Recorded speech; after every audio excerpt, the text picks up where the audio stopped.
আসসালামু আলাইকুম। আজ ক্ষেতে ধান কাটার কথা। গতকালকে ধান কাটা শ্রমিকের সাথে কথা বলা হয়েছে। তা শ্রমিকরা আমাকে আশ্বস্ত করেছে যে ধান কেটে দেবে। তাই সকাল সকাল একটু ঘুম থেকে উঠে আবার শ্রমিকের সাথে কথা বললাম, বলে এটা আবার কনফার্ম করলাম যে আসলে ধান কাটবে কিনা। কারণ বর্তমান ধান কাটা শ্রমিকের কাজের প্রচুর চাপ। তো তারা আশ্বস্ত করার পর সকালে নাস্তা টাস্তার ব্যবস্থা করা হয়েছে। এই দিয়ে সকালে নাস্তা খেয়ে জমিতে যাওয়ার জন্য প্রিপারেশন নিচ্ছিলাম। তো নাস্তা খাওয়ার পর জমিতে গিয়ে দেখলাম এই যে ধানের অবস্থা, ধান পেকে গেছে, এখন ধান কাটার উপযোগী। শ্রমিক এখনো জমিতে পৌঁছায় নাই। এখানে দেখতে পাচ্ছেন জমি পাশে যে ঢেঁড়স গাছগুলান কি সুন্দর ঢেঁড়সে ফুল ফুটে আসছে। প্রত্যেকটা গাছে কয়েকটা করে ফুল আছে, একটা প্রত্যেকটা ঢেঁড়সে ফোটা ফোটা ফুল।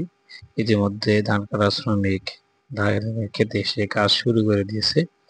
তো রোদের চাপ প্রচন্ড, আজকে আকাশ ঝলমল করতেছে রোদে।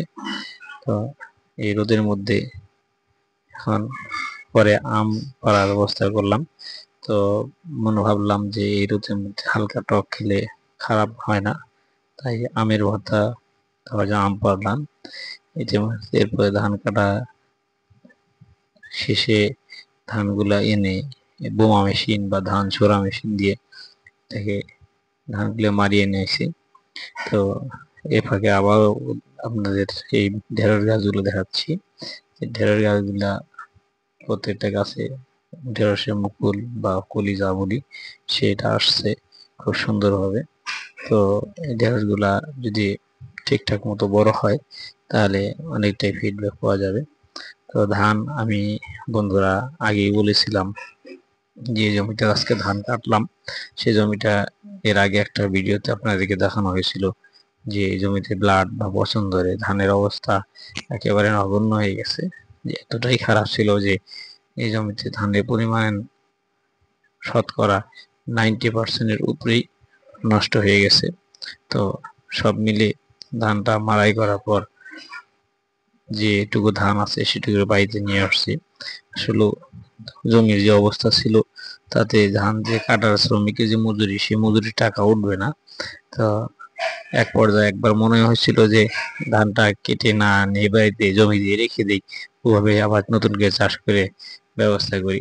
তা আবার চিন্তা করলাম যে না, এটা আসলে খারাপ হবে, অনুচিত হবে। কারণ জমি চাষ করার পর আল্লাহ পাক যে রিজিকে যা রাখছে তাই তো সেটা ঘরে আনতে হবে বা আনার নিয়ম। লোকেও খারাপ বলবে যে কেমন আবাদ করছে, এটা আবারটা কেটে ঘরে নিল না যা হয়। তো সবচেয়ে বড় কথা যে রিজিকের উপর তো কোনো বিশ্বাস রাখতে হবে। রিজিক যতটুকু ছিল অতটুকু সংগ্রহ করতে হবে, আল্লাহ পাক এতে বরকত দেবে আশা করি। তো ধানগুলা আনছি, আনার পরে দেখতেছেন শুকানো দিছি। আর ধানের ভিতরে যে দু একটা পোকামাকড় ছিল সেই পোকামাকড় খাওয়ার জন্য ওই যে আমরা বলি এলাকায় ফিসকা বা ফিঙ্গে পাখি, ওই লেজ বড় বড় পিছনের, যে কাক আর ফিসকার মধ্যে সবসময় দ্বন্দ্ব লেগে থাকে, যে ফিসকা, সেই ফিসকা পাখি ধানের মধ্যে উঠতেছে যে পোকামাকড় খাওয়ার জন্য।